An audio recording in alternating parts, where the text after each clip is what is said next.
Welcome, folks, to Dicey Banter. This is the TTRPG Talk Show. We talk to all the makers and shakers in the tabletop space while having fun and meaningful conversations while we're at it. Now, before we get to our very exciting, you can see the guests on screen, but before we get to our very exciting interview, it is really important that I reiterate our message of solidarity. I and this channel stand against genocide and ethnic cleansing, and we support all the oppressed peoples all over the world struggling against injustice, imperialism, and colonization. Free DRC, free Sudan, and free Palestine. I noticed that not only news about Palestine is being buried currently, but also activism has been very low for Palestine currently. Please continue to use your voices. If that's doing your one click a day, contacting your reps, pressuring your nominees in your respective presidential elections, whatever that looks like, you can do it. Take any step towards it. All of our voices will make a chorus and we will make a difference. And continue boycotting because it works. Also, thank you very much for listening. Hi, I'm Valiant Dorian. I use him, his pronouns. You can find me around the internet, Valiant Dorian, or also SpiritBear. Please enjoy that lovely treasure I just set you on. And I'm your host for this evening. And tonight, I have the distinct pleasure of interviewing our amazing guests. They are the fantastic game designers collaborating on the immensely successful Kickstarter RPG, Huntered. Please welcome Dillin and Meghan. Dillin, please kick us off. Oh my God. Hello. Thank you for that glorious and so wonderful intro. I am Dillin or Super Dillin. If you feel comfortable, I would like for you to mirror your own pronouns back at me. But if you feel stressed out by that, he and she are both fine. I am a game designer and actual play performer, and I am the host of the One Shot podcast, where we play a new RPG with a new set of players every single month. You can see me on the Atomless and other things just floating about the space. And I have designed several games before, some independently and some through Plus One experience. And this is one of my more recent and bigger endeavors. And I'm so excited that you let us come on and talk about it. Of course. Meghan, go ahead. Hi, I am Megan, or Megan Lynn for the win, if you exist in spaces with me on the internet, which I'm assuming you do if you are here. I am a game designer and occasional AP performer when I'm feeling frisky. And I am super excited to be here to talk about this game with the wonderful Dillin. I'm really passionate about GM-less games. And always love to shout and promote as many GMLS games as I can when I am not making shitpost games, which is my other passion. So this is not a shitpost game. This is a very good game that I'm very excited to get out into the world. Absolutely, this is a fantastic game, and we'll talk so much about this. So, folks, we're talking about Hunter today, and and as of currently, Hunter is still crowdfunding on Kickstarter. Please use !Hunter in chat to access the Kickstarter and back this monstrously glorious game. You're gonna have so much fun with it. And if you're enjoying today's Dicey Banner, please consider donating and leaving us a tip. The funds raised will be used to tip myself and our guests to show our appreciation. Please use !Donate chat to support us. And with that, all plugs aside, let's jump right in to our interview proper. Before we get started, first off, congratulations on smashing every single stretch goal. Ah! Congrats! Fantastic Oh my news. God. How's that been? Huge. Surreal. Yeah. Nothing beats the absolute panic we had like 2 days into the campaign where we're like, we need to get together and make more. Yeah, we have to have a meeting. Like we were like we have to talk immediately. So Megan has some experience running Kickstarters. My only experience aside from funding other people's Kickstarters has been that I've been like occasionally like a stretch goal contributing writer on something that someone else was nebulously managing, and I had to do nothing but turn in my work. So like, I've never been part of like a Kickstarter campaign directly before, so I Mhm. did not know what to expect. I do not know what is normal. I do not know. So like I It's its own like thing. Kickstarter's its own beast, yeah. honestly. Yeah. It is, and no two are alike. Because It's a yeah, separate set Yeah. of this is skills, my like, there's yeah. transferable skills, but, like, I feel like what Yeah. you've decided to jump into the Kickstarter to do a crowdfunding, there's, like, time to learn a bunch of new skills you didn't know you need to have. For Mhm. sure. Yeah, because I mean, I feel like indie creators already are writers and layout artists and graphic designers Yeah, and yeah, yeah. marketers and all Editors of and and editors and all of that, and then when Any hat you that and we are then able to stack on top yeah, of one another. and then you transfer that into a Kickstarter and it's the same thing but cranked up because then you're a project manager and a marketing person and yeah. Social Yeah. media manager, yeah. which It's just in this doing so well so quickly, I was always happy to be doing it with Dylan, but, like, having somebody else there that it's not, like, just solely on one of us, definitely makes Mhm. everything much, much easier, Oh Of course. yeah. to do, and then you have a built-in person to scream at every time you check the Kickstarter page and are like, "What is happening?" I know. That is I so think I had wonderful. like landed in back in New York when I got your last message that we like made the last stretch goal, and I was like, "Oh my god!" I believe you were returning from Gen Con when I saw the I was news, like, I must because I have saw been Megan's back. tweet, and I was like, "Oh my god, Yeah, last stretch goal before the interview, cool. I'll add that to my yeah. notes." Yep, right But in time. congratulations. Thank Congratulations, both of you. So you. This has much. been a phenomenal Kickstarter journey. But before we embark on the Kickstarter journey and on the journey of Huntered as a game and a gorgeous collaboration between the both of y'all, I'd like to know about both of your origin stories. It's a thing I love to have all of my game designers embark on here. I would like to ask the both of you, how did you get into TTRPG, a niche within a niche of a niche of a hobby?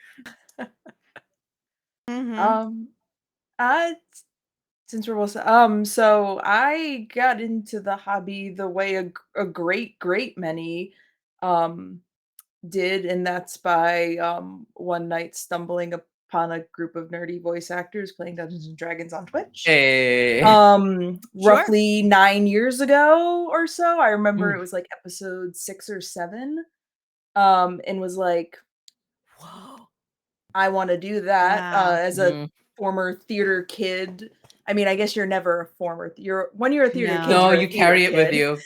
You are a You Yeah. theater carry I say as I'm currently listening to my show tunes playlist, like, you are a theater kid forever. So, theater Yeah. kid, like, just love performing and was like, this is pretty close." Like, so, started playing, like, went to our local game store and, like, joined up with a group and, like, started playing, and then got into streaming around the same time, like, when it was still, like, very, very, like, just getting off the like, there weren't a lot of APs out Yeah. there, and it kind of just blew up from there and started writing games, oh god, 5 years ago?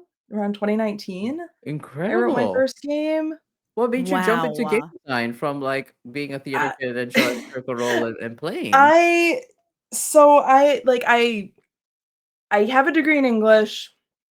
I've Mhm. always, like, loved writing and that kind of thing, and I was in a Discord, with a bunch of friends who are some of my favorite game designers, but this was kind of, like, leading like, it seemed like suddenly, like, all of my close friends started writing games, Mhm. and Mm. I was like, "Could I do that?"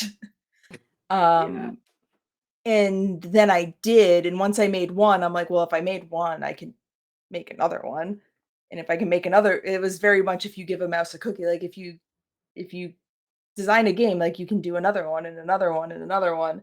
Yeah. And Right. now I've made oh, when I And go then to it my haunts IGO you. when I go to my itch.io Yeah. page, I'm like a little blindsided by how many things are there because sometimes I feel like I enter a fugue state and write a game and then it just appears on itch.io and I'm like, when did this happen? The spirit of the I have game no takes hold memory of of this. you. Yeah, like It's I like have no memory of this Memento. place. Yeah. I have no memory of this place. But yeah, so it's been 5 years that I've been Wow. writing games. I feel like within the past few years, I've really kind of like solidified like what I love to do as a game designer, like from a lot of Mm. kind of bouncing around. But I love jamless games. I love games that make you feel big feelings. I Mhm. love Mhm. that's a lot of friends are like, if somebody plays your game, they're either gonna cry or they're gonna kiss, and maybe one then the other. Yeah. And that's the experience. Yeah. And that's I guess what I've decided is like I just want to I'm a storyteller first and foremost as a Mhm. player and as a designer, so I Mhm. just want to let people tell stories. And Absolutely. I've Well, been doing it for a long time now. yeah. What were you doing? How'd you get into the TTRPG hobby? Is it a similar venture of seeing CR and taking the plunge? Ooh, no. So I mean, I did get into CR for a bit, but I was very much like I also similar parts. I was a theater kid, obviously. Had that storytelling You're background, among that performer friends. background. We're among friends here. Theater kids. Um, One of but us. then I got into games as a personal hobby. I was a big World of Darkness person, played a Mm. ton of Changeling the Lost, like Vampire the Masquerade, all those things all the time. And then I from that hobby, I got into running the gaming floor for conventions. So Ah. I was an organizer for conventions and I would take the gaming floor. I would started GMing for the gaming floor and then organizing and then being on like the board for gaming conventions, et cetera, et cetera. Um, and that was a lot, completely thankless work. If you work for a convention, your pain knows no bounds. I know, I Mm. see you. What you're doing to give people a space to exist together is unreal, and you should be paid for it. And I know that you're not being, and I'm so I'm so sorry. Um, yeah, but I was doing that work for a while, and then the pandemic happened. And Oh yeah. so for a good chunk of time, conventions weren't even happening. Mm. So I stopped doing that and I was looking for an outlet. And I had been online, I had been engaging a little bit in like gaming spaces on the internet or whatever, but considering it as like a serious thing I could access like and learn about online became very amplified during that time. So I had been doing convention work. I had dabbled a little bit in streaming stuff. Um, but then when I really was like sat there with like just the community ahead of me, and then there was a lot too, like during that time where I spent online for good and for bad, there was a lot of learning that happened for me during that time. And, learning about some of the things that I did not agree with the games that I was normally playing, like D&D and World of Darkness, although I did enjoy them as games, learning things that, just break the mirror for you about how they Absolutely. operate and stuff kind of changed my focus. And then Hmm. instead of doing that, I was looking, well, like what else are people doing? And I know there's more. um and then when as soon as you pull on that thread, Yep. you're covered in yarn. You sure So it's like as Yep. soon as you like the you tug on second you it dip your toe in the it's- indie game space, it like Yep. you It's like cannot go glitter. back. Indie TTRPGs are like glitter. You get Oh my a God. little bit on you, You and keep it's acquiring it somehow. Yeah. Yeah. Yep. And so I found this whole other world, and I found all these amazing people with these amazing brains and these cool ideas, and I didn't really have one Mhm. myself necessarily until I don't know if you guys know Ginny D made Yes. a joke tweet one day, and I thought it was funny, and I made a silly little joke one pager about it. I think Megan can appreciate the shitpost game, as she calls Yes. it, and I did Yes. that, and it's not. I'm going to be clear, not a good game. It's not They don't have great. to I made it in 10 minutes. It does not necessarily hold up, but it was like the icebreaker that I Mm. needed to be like, be. oh, well, like, but I get it though. Like I get like Once you write what's one. yeah, I can do this now. And that's uh and that game that has set me on a pathway to, I mean, my thing, I just like Megan said that she knows her kind of thing in game design. I have fallen in love with making games where the focus on the game is to kind of point out to you the magic in something that you might think is mundane or super Yeah. regular or normal, and like how magical and romantic it really is. Mhm. And so that's my favorite thing to do when I get the chance to do it. And yeah, that's been my journey here. And you have had the chance to do it, especially recently with your very, very magical collaboration with Megan over here. You both have Mm-hmm. mentioned to me off camera that this has been a highly anticipated collaboration. Why is it so highly anticipated? What has that collaboration been like in working on Hunter together? I love Megan so much, dudes. I love Megan. So I okay. So in that initial journey of like unraveling the world of indie TTRPGs, I had never heard of like a solo RPG. Like that was like, so like I knew that like these other games existed. We'd all heard of Honey Heist, like and like at least some of these like more well-known off the grid games and stuff like that. But I had not known about a lot of the layers of it, and I definitely did not know what a solo RPG was or what it would be like. And I couldn't picture what it would feel like to play a solo RPG. I'd be like, why don't I just like close my eyes and daydream? Like I had like a cynical idea of what it would be. And then I ate my hat. I ate it so entirely because I got a PDF. I think, Megan, I don't even know where I got it. I think I got it in a bundle or something. I don't even know Maybe. where I got it initially. But I got a copy of Sentinel, which is now part of Sentinel, a Sanctuary in Sentinel as the full game. But I got it back when the Sanctuary part wasn't even out. Mhm. And I got it as a PDF, Sentinel, which is a solo game where you are playing the role of this this immortal lifelong guard of an ancient place. And it's just like it plays with time and solitude and just like this kind of like dull ache of loneliness and responsibility and the trudging on of time. And I played that game the first time on a rainy day, with a hot cup of tea, like maybe a month into quarantine. Yeah. And it was like medicine. It was so deeply cathartic to me. It was so achy. It was so beautiful.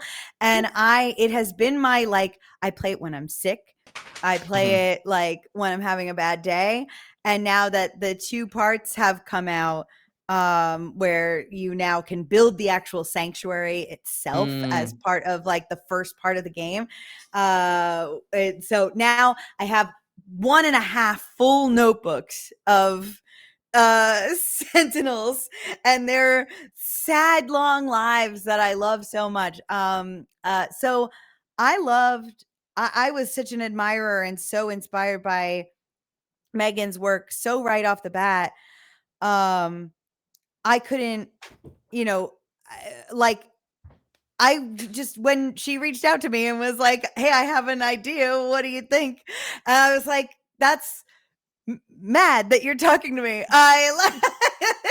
Yeah, of course I'll make this game with you. That's the coolest thing anyone's ever said."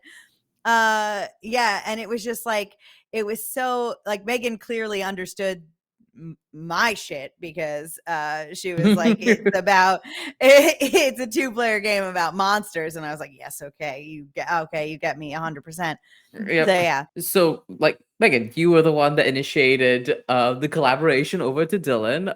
Like, talk us through your process and where your mind was at, and what ultimately this collab has been like.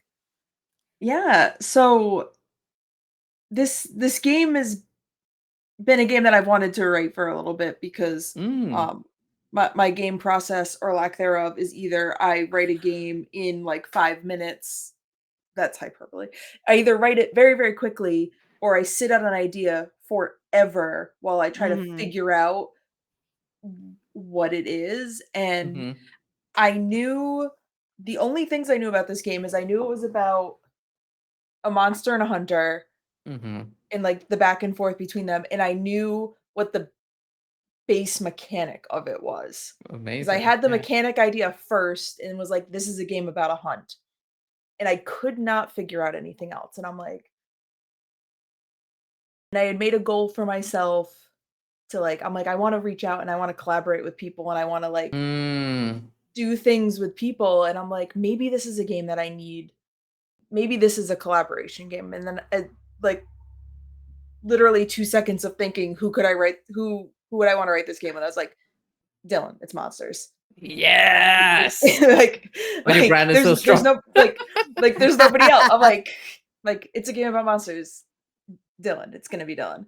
Yeah. And I was like a little nervous because I'm like, she does so much stuff and there's always like No. always just seems so busy. So I don't know, but I'll hate myself if I don't. So like just sent off a message, was like, I have this idea for a game. You wanna? Mhm. Um and like when I said like we just like fire on all cylinders. Like it was literally like one meeting and we had like a draft written in like I don't know, a week and a half. Yeah. Like Amazing. we just had a Google Doc and we like met for a couple hours and just talked. And then we Mm. were like, all right, well when we get ideas we'll throw it in the Google Doc. And it happened so quickly because it just like Yeah. just it just worked, like the collaboration just is so natural and just works so Amazing. well that it's like just it's like working with another one of myself, but better at the things that that I'm not great at. I was like, careful. Okay. I saw Dylan like I ready, like like it's such a natural collaboration and it for because Dylan's amazing, but also because like we complement each other, I think like creatively, Mhm. Yeah. like where like my weaker spots, like I struggle a lot with writing like flavor text and more narrative text when I'm writing a game, Yeah. and Dylan just kills that. Um, Whereas like I can sit down and write like a bajillion instruction, like I can write instructions and things like Mm. that, like, very naturally, like, that comes And very easily to clearly me. and very, like, Mm. Yeah. So, like, well it just understood. Yeah. we creatively and just as humans complement each other very, very well, so it's been Yeah. so easy that as soon as the idea weasel burrowed its way into my brain, like, maybe this should be, like, a thing that people can, like, physically have. Yeah. And then it just wouldn't leave my mind until I sent a message and was like, "You wanna?" Yeah. Well, because we were originally just gonna just write this and put it up on your itch page. Yeah. That Yeah. was our we didn't have the idea to do a Yeah, we physical didn't copy know. until we started having people play test it and we heard Yeah. like the feedback from people was so positive that we were like, and Maybe our this is times bigger. playing it were Yeah. so fun. So we were just Mhm. like, okay, Like, maybe yeah, this is bigger than we thought it would be, and then it turned out to be bigger than we thought it would it would be be from there. again, Yeah. Yeah. but Several tiers of it kind of like surpassing Yeah. expectations, yeah. certainly. Mhm. And once again, congratulations for hitting all the stretch goals. Y'all can also get it. Use exclamation point hunter in chat to go and back it on Kickstarter. Ah, Um You know you want to. yeah, seamless It's plug. fun. I mean, it seems like this has been a collaboration that has been like lightning in a bottle. And I wanna ask y'all a fun little question. I've asked this to all of my game designers who've come on to Dicey Banter. So I would love to ask you both, what makes a Dillin and Meghan core game? um, tension. That's Yeah. scary and a little Yep. bit sexy. Yep. I say big emotions, Yep. like, just in romantic or otherwise. I've yet to play a game of Hunter Romantic or Hunted otherwise. where I've kissed, and I'm like, one of the first things when I started, like, thinking about this game, I'm like, these prompts need to exist in a way that, like, they can kiss if they wanna kiss. If they wanna kiss, they Yeah. can kiss. Yeah. A 'Cause little monstrous it's kiss like, as a "Oh, big treat. monster? Yeah. Ooh, big monster." Like, little monster Yeah. kiss is a treat. But like, "Oh, you're Uh, trying to hunt me?" oh, So you think I'm chase worthy? You it's like, You wanna "Oh, chase me? I tower over you." "Oh, how tall are you? Yeah. How many rows of teeth do Yeah. you have?" But That's actually one of the prompts. How many rows of teeth how do you many have? rows do you have? Yeah.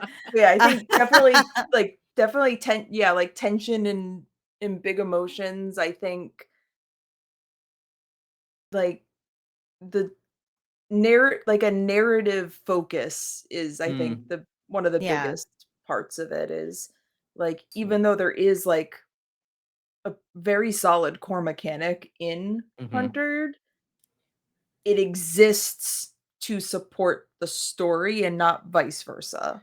The Mm, mechanic drives the emotional Mhm. like Oh, boy. mood of this story Mhm. because the mechanic actually makes you feel panic. Like it yeah. makes you feel like you're in a race and that sets you up for when you have to zoom in. Mm, You're like it's like if like somebody caught you at the end of like a run, like you're Mhm. at the end of a race and then you finish the race and somebody's like, "Quick, tell me a story." You know, like it's You're like, "I you gotta know, catch my like breath." it's got that kind of Mhm.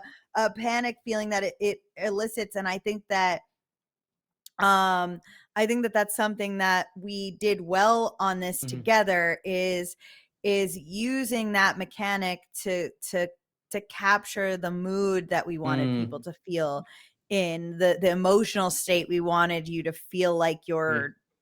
you're in when you play it. Mhm. And so I think that would also be something that summarizes us. Yeah. We, I would love to dive straight into that as we come into the section of the interview where we talk about Huntered and the game and the mechanics within it. And let's talk about the main resolution mechanic here, which is one or two options that folks can choose. You could either play the like hook and line game. Some of y'all might have seen it for it's typically used in drinking games where Mhm. there's a hook and a little hoop attached to a string that you launch at one another, and that advances the drink to either side of the table. The other version is both of y'all coming up with rolling d6s until doubles occur, and then a scene will take place. But it is frantic rolling in order to create that tension. What was so we understand that that's the structure of creating the frantic and panicked mood of this game. But did when did the both of you kind of like decide that this was the structure, that it's got to be d6, it's got to be rolling doubles, and that's going to be a similar chase, a similar feeling that we're going to get for the franticness of a hunt? Yeah. The cheeky answer is, we didn't know it was gonna have that kind of emotional reaction until we Oh, played it for the first time, and then really? we were like, "Oh my." Yeah. But the mechanic itself came I was at a brewery, and they had those games, and Mm, I was watching people play, like, with the shot ladder, because like, you have, like, the 5 spaces, and you yeah. move the shot back and forth, and I was, like, watching, I'm like, "This is a TTRPG mechanic. I know nothing else other than that one thought," and I Mhm, had I keep a list of, like, game ideas that I like, that all I have is, like, one single idea and nothing else, mhm, and I had hook and loop game on my list for since, like, that day, and the more I thought about it, was like, how do you replicate that? Like, what, mm. like, race aspect of it is, and I There's a think thrill to because that game. I've yeah, played it before, and there yeah, is like, definitely a and thrill of competing to get someone else to take the drink. and I yeah, and I think a big part of me as a game designer, like, kind of coming into my own, like, as both a player and a designer, like, virtually, was I Mm, always think about how, like, all of my games I design in a way, like, my first thought is how can you play this virtually? Like yeah, how do you play this game not in person? Mhm. Because yeah. 90% of the TTRPGs I play aren't in person. I feel like a majority of gameplay of Like, TTRPGs nowadays is virtual. yeah. Yeah. So, I was like, "How can I take this very specific Mhm, in-person physical thing and make it more TTRPG mhm. and virtual friendly?" And I had the idea of racing for doubles, and I think once I had that idea was when I went to Dylan, because I'm like, "All right, I think I have something that could convince her to make this game with me. I have a Mhm. solid idea." Yeah. Um, and we didn't didn't know, like, I knew in theory that it would Mhm. have that kind of back and forth, but I didn't realize literally until our first playtest of it that it would elicit that kind of frantic response. Like, I Yeah. forget what Mm. numbers are when I'm playing this game and I'm So Yeah. rolling. I'm good, like, I yeah. don't know what doubles look like anymore. Yeah. We Like, both we both stopped in the middle of our first playthrough together, like halfway through the game, and like both just were like, "This is good. This is good. this is good. This is like we like Yeah. had to like pause and be like, "Holy fuck, this rules." And Oh as my god. someone who's like 90% imposter syndrome by volume, I like, know. I Yeah. never feel that way about things that I write. So just like to have the brazen confidence to just be like, this is good, and to Mm. Mhm. know that it's good. And then when, as like Dylan said, we got such great feedback from our play testers. Like, as soon as we had like a play testable draft, like, we have to get this to people. Like, I need to know what other Yeah. people think. So it's either we're going to be validated or we're just delusional. I mean, And I then think the people are numbers like, this game. Yeah, the numbers it was speak for very itself. validating. I mean, Yeah. that is wild. I didn't realize. I thought that was it was the intention of the frantic and the chase that inspired the mechanic. But it's so deeply interesting to talk to designers whenever the reverse is actually true Yeah. Mhm. of the mechanic kind of surprising you and Yeah. creating Like, that sort of Yes. I emotion. knew it would have the push and pull, and Yeah. Right. Right. that's what I had wanted was the push and pull, The back and forth. Yeah. Yeah. but Hmm. that anxiety, frantic adrenaline element is just like an added bonus to it that like lets you sink even further into the narrative For the Dragon Age Mhm. because fans, it a pleasing feels side real. benefit. Pleasing side benefit. Oh my god.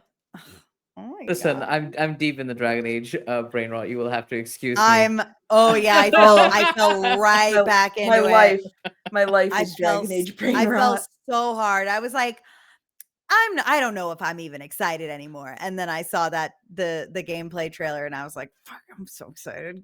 And I just Check out went back in. Dorkspawn, by the way, folks. Ah, Darkspawn. Go check Uh, that out. I think with that, this is a great time for us to go and catch a break, folks. Please get up, stretch, pet your pets. Please tell Mr. Valiant Dorian loves them very, very much.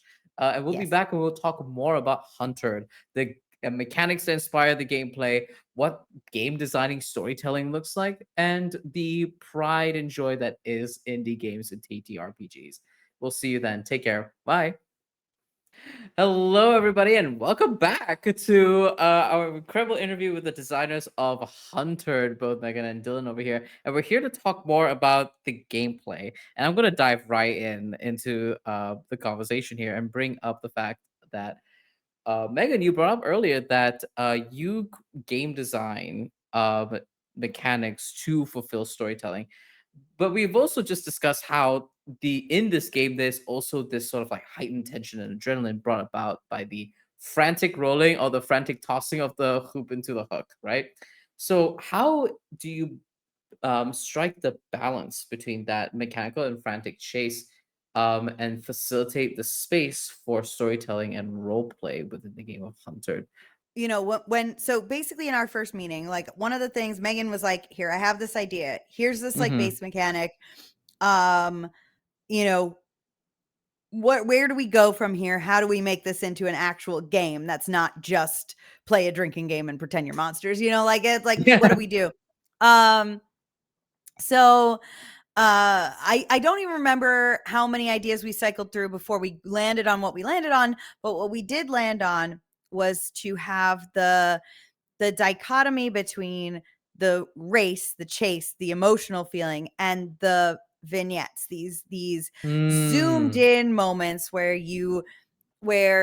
the gameplay pauses and we kind of just like zoom into this fight. And so there's like this overall feeling of the chase, the feeling of adrenaline, the feeling of being hunted, and that's facilitated by this frantic dice rolling or frantic ring toss.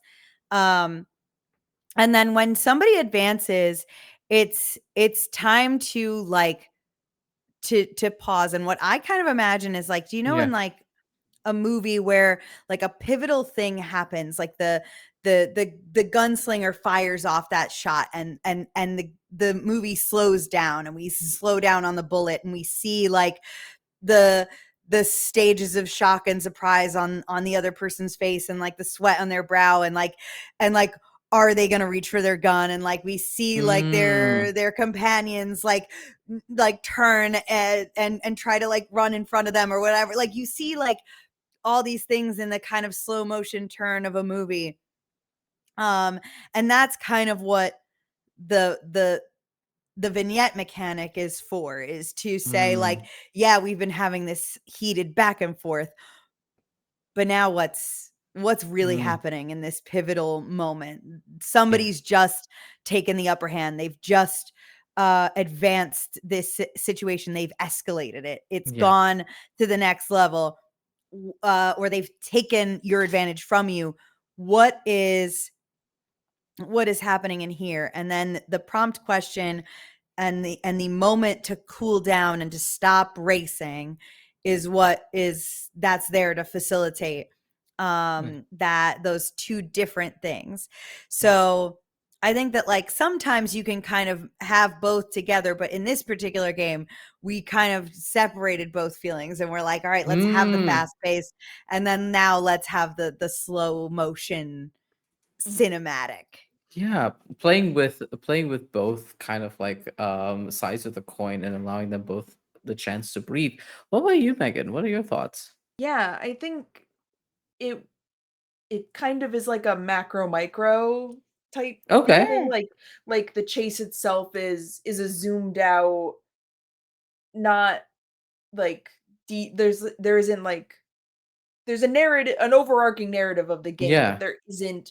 there is no like nitty gritty beyond the chase. That is what you are doing in that moment. So it's very zoomed out. And then once somebody advances and it goes into those scenes, like that's a zoomed in and you get to experience what they're feeling on like a more personal micro scale. And Hmm.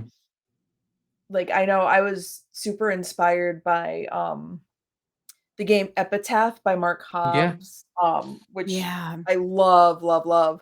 Mm-hmm. Um, in what they do with vignettes and what they do with playing scenes and things like that, that was the that feeling of playing Hmm. that game was something that I wanted to capture that feeling in a Yeah. way that fit within what Huntered was becoming.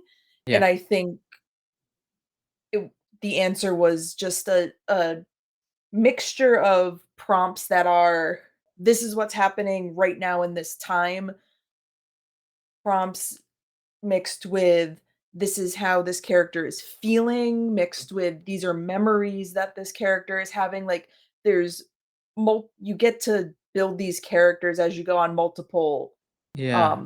levels, like, there's, like, inward looking ones, outward looking ones, past, future, present, like, the prompts are written in a way that kind of you get a you fully Yeah. get a view of these characters individually and in relation to one another through doing those scenes, which Mm. allows you to really zoom in from the chase itself. Because like Absolutely. that vignette, that moment could be seconds in game time, Yeah. like during this chase. But I think that helps balance Yeah. it, is going from like the big to the small. Yeah, and the tempo shift, I think, certainly helps with that, from going from Mm. fast to slow as well. Both as tactily as players, but also within the narrative and the scope of the chase and the vignettes that happen after. We've mentioned before that the passion that both of you have about crafting games with storytelling tools. A lot of folks, we've had this conversation about like what are games, what are narrative tools, when do they mix and merge, and when is a game, right? I wanted to ask the both of y'all about game designing storytelling. What does the guidance and the bones look like in helping players and folks at home to embark on storytelling through the mechanics of the game? Yeah. Uh, I think for me, like as someone who writes almost exclusively GMless games and writes a lot of solo games, Mm, it's all about striking the balance between giving your player enough to go on without them feeling like they are funneled into a certain expectation of mhm, result, versus making sure that prompts aren't so open-ended that they're overwhelmed and they don't know where to go. So I mhm, think it's a very delicate balance where you want to give your players just enough guidance to get what you're looking to lead them to the scene that you're trying to Mhm. have them portray, or get the emotion that you're looking for as a game designer, without railroading them and without making them paralyzed by choice. Like, So I Yeah. think that that's the biggest part is finding that balance to give just enough guidance to players. Yeah. I mean, there's one particular question in the game that there's a question that's something like you've like, if you're the hunter, you can pull a question that will say you've hunted before. Like, I love that. you I love that prompt. Yes. and it'll ask you a little bit about what that was like. But I once pulled that card when I played a character where I explicitly did not want them to ever have killed anything Mhm. before. This is really their first monster. And so that question inspired me to say that this you know, that this character had thought she found something a million times Mm. before and has like gone on these dead ends and like for some reason like has never been proven right, but for some reason like this time she still thinks she's proven right. Yeah. Like like it set her up as it told me so much about this character that I never would have thought of if I didn't pull this card, Yeah. that was at a dissonance to what I initially examined, because it Mm. forced me to be like, how could this card be true about her given what I've already set up? Okay, let's think. And the answer I came up with was that, yeah, she's hunted before. It's never actually been real. Mhm. Um, Yeah. this is the Ooh. first time it has been. Um, and yeah, it's just like there's so many ways that can inform it. Yeah. Um, I also wanted to bring up one of the things that Megan and I talked about in our first meeting. Megan's request actually to me, when as far as like writing some narrative bits for this game, Megan was like, can we include some like descriptions and alternate ways people can interact with the prompts instead of just Mm. doing like a straight role play scene. Absolutely. And so we included some things like how, like, describing a Polaroid picture, or like, um, um, you know, narrating your inner monologue, Mm. or like reading a page from a diary from like so like all of these different opportunities you have to respond to a prompt outside of just Mm. like do a scene, Mhm. where it was another important like thing that was kind of Megan's idea, and I think that was really special too. I love that so so much. And I think now that we've chatted about like Hunter a little bit, I want to chat a bit more about indie games. You both took the decision to kickstart this project after being like, you want to do this? You want to do this? But we've also talked about Hunter getting a physical game release. And I wanted to ask y'all about the space and currently in TTRPGs for indie physical games for indie games. Is this the next threshold for indies to reach? What is the importance of indie games getting a physical release, even in the From a selfish standpoint as a game designer, I really like holding stuff that I've made. yeah? Um, like the first time that I had a physical release of one of my games, like was like altered my brain chemistry to the Yeah. point where I'm like, this is Yeah. something that like it's important to be able to have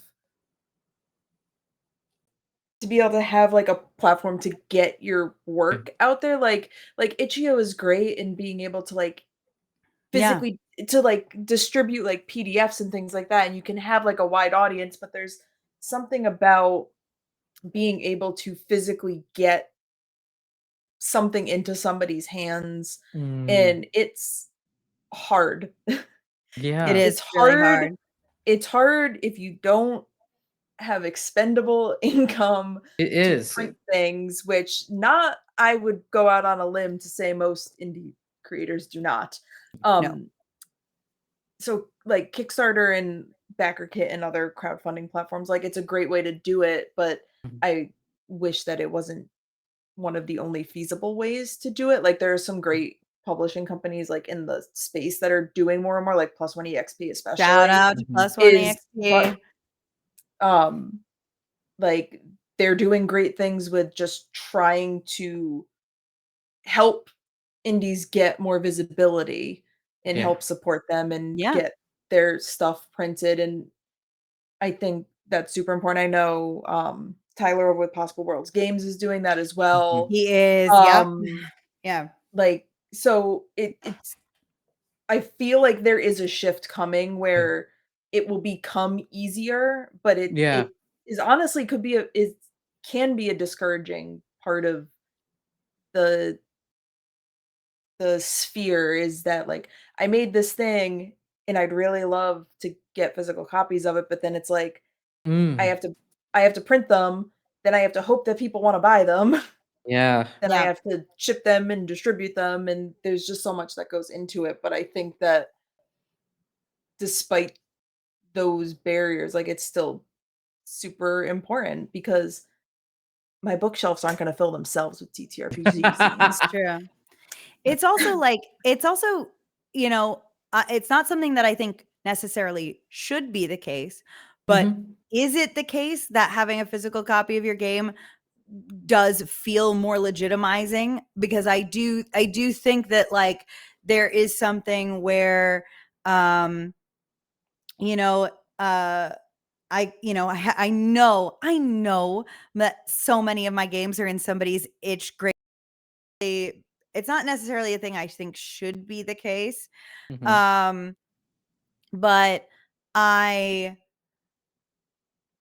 but it is more of a legitimizer to say, like, here, I made Mhm. this thing and here it is. You Right. can hold it in your hands, you can Existing. have a copy. Yeah.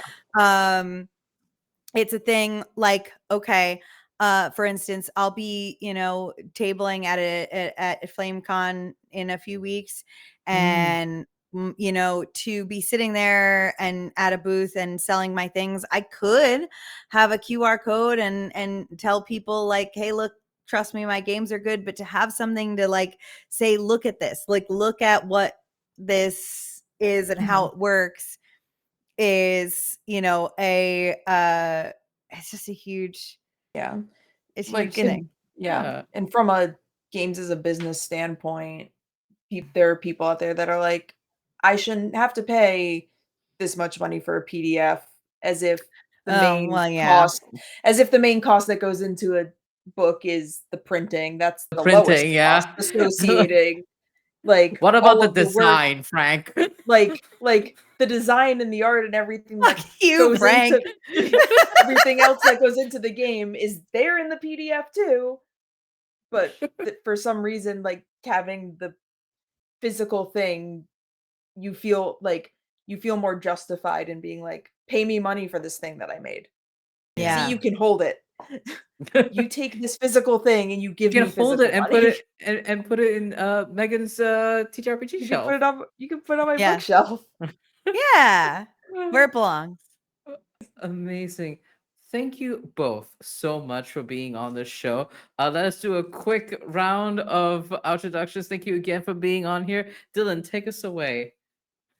Hello, I've been Dylan, or Super Dylan, and I love making games, and I love Megan, and I love you for bringing us on here. Thank you so much.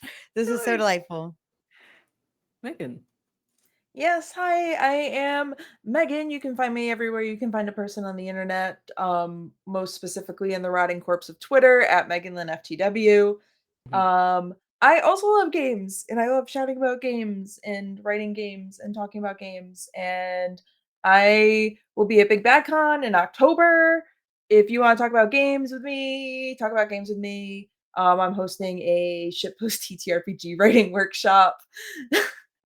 The Time and best. date to be announced. But so if you want somebody who's very professional to have a very professional workshop on how to make shitpost games, come hang out with me. Um, Obsessed. that Go. I'm so Go and check out these two amazing humans. Their links will be in chat. Thank you all so much for joining us. Please use exclamation point Hunter in chat to go and back this incredible game. With that, we're going to rate somebody amazing, no doubt. Yeah, please go and support Hunter. Thank you, everyone. Take care. Bye bye. Thank you.